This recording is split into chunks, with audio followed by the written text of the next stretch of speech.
ಬನ್ನಿ, welcome to Mysuru.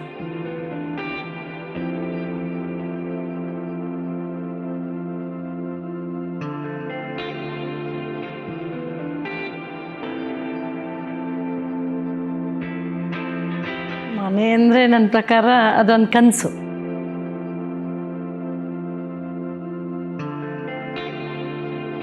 And at the end of the day ಎಲ್ಲಿ ಏನೇ ಕಂಫರ್ಟ್ ಸಿಕ್ಕಿಲ್ಲ ಅಂದರೂ ನಾವು ವಾಪಸ್ ಮನೆ ಹತ್ರನೇ ಬರಬೇಕು.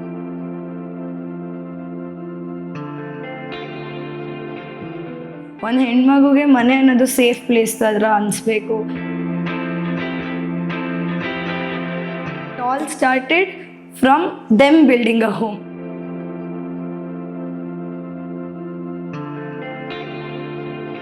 ಮನೆ ಕಟ್ಬೋದು, ಹೇಗೂ ಕಟ್ಟೋದಕ್ಕೂ ಹೀಗೆ ಕಟ್ಟಬೇಕು ಅನ್ನೋದಕ್ಕೂ ವ್ಯತ್ಯಾಸ ಇದೆ.